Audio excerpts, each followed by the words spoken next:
Brothers and sisters of Grenada, Carriacou, and Petit Martinique, happy Emancipation Day. August 1st marks the anniversary of the day which signaled the dawning of a new era in Grenada's illustrious history. A day which came long after the genocide of the indigenous Amerindians and later the extensive enslavement of African slaves by European colonizers. One of the most atrocious and brutal chapters of human history. Today, we celebrate the end of the brutality of slavery, the end of Africans being brought and sold like commodities and held against their will on plantations. The end of forced labor from sun up to sundown without compensations. The end of rape, floggings, torture, dehumanized and passed along from one plantation owner to another. Today, we celebrate Grenada on the victories we have won in our struggles over the last 400 plus years. Today, we honor our people, our families, our teachers, our farmers, our police officers, our nurses, our sanitation workers, our doctors, our bus and taxi drivers, our hotel workers, all of our public workers, our farmers, and all other workers.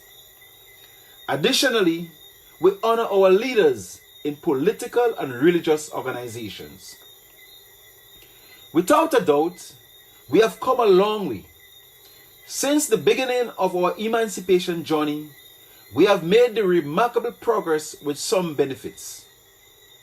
From 1974 to 1979, Sir Eric Matagiri sought better wages and working conditions for workers and laborers, particularly on the estates, farms, and roads. From 1979 to 1983, under the leadership of Maurice Bishop, we achieved enormous progress in terms of economic growth, infrastructural development, educational advancement, and value-added growth, especially in agro-industries with more jobs. From 1984 to 2008, there was notable progress in infrastructural development, social development, and economic growth. Then between 2008 and 2013, remarkable progress was realized towards the goals of sustainable development. Brothers and sisters, 2013 to the present has been a decline in agriculture and education, and obvious depreciation in the quality of health services available to Grenadians. We are fully aware that the struggle for freedom, justice, and equality is far from over. Further, we also know that the struggle to achieve sustained economic growth, environmental safety and stability, and social equality for all is ongoing. In fact, it appears as though we have been stumbling from one crisis to another. There are many families that still live in deep poverty and face significant hardships. Current and retired teachers are angry because of broken promises of the NMP administration. Vendors and artisans complain that their needs are not being met. Nurses and other medical professionals feel dishonored.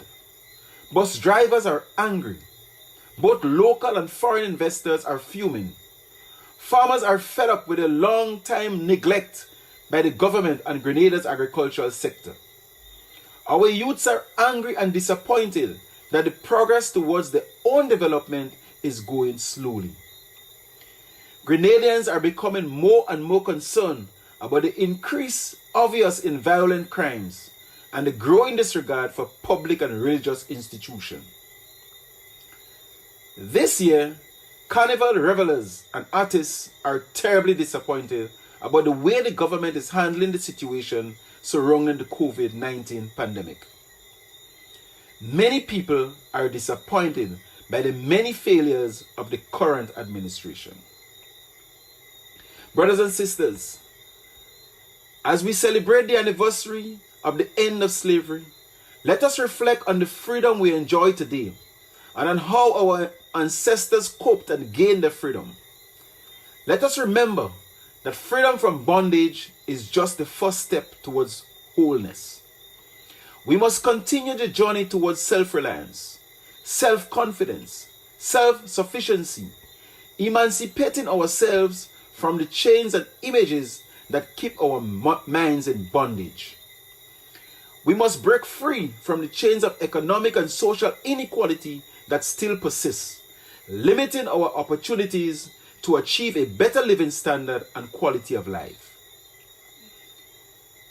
We believe that if Grenadians are to realize their full potential as human beings, we will need to change course. Full freedom requires redefining our emancipation, adding meaning to our Declaration of Independence, empowering our people with a sustainable plan for real coordinated value-added growth and development across the sectors and industry. It means truly shaking off the leftover neo-colonial shackles of European colonialism and slavery. Full freedom means having faith in ourselves, our people, our struggle, our purpose. Full freedom calls for a government of the people, for the people, and by the people, not one that abuses the concept of its own political gains. Full freedom for citizens means having the right to have a say about issues that matter to us, a chance to influence decision making and to hold those making decisions to account. Full freedom means social and economic opportunities for all Grenadians, not only those who support the ruling party. Full freedom means building ourselves to reflect our society, our capacity for human progress. Full freedom means enabling all our people to earn higher incomes, pursue more fulfilling occupations, and achieve our dreams and aspirations. Full freedom means inventing and innovating, reaching inside ourselves, and daring to create. Brothers and sisters, an NDC government will serve as the catalyst for the change we need in Grenada, Carriacou, and Petit Martinique. You are invited to join us. Our doors are wide open. Come, be part of our new vision, our new direction, a better plan to transform Grenada, Carriacou, and Petit Martinique. You may begin by visiting our website, ndcgrenada.org, and our Facebook page, National Democratic Congress of Grenada, Carriacou, and Petit Martinique. Let us make emancipation more meaningful. Let's build Grenada together for all of us, because together we are strongest. May God bless our nation.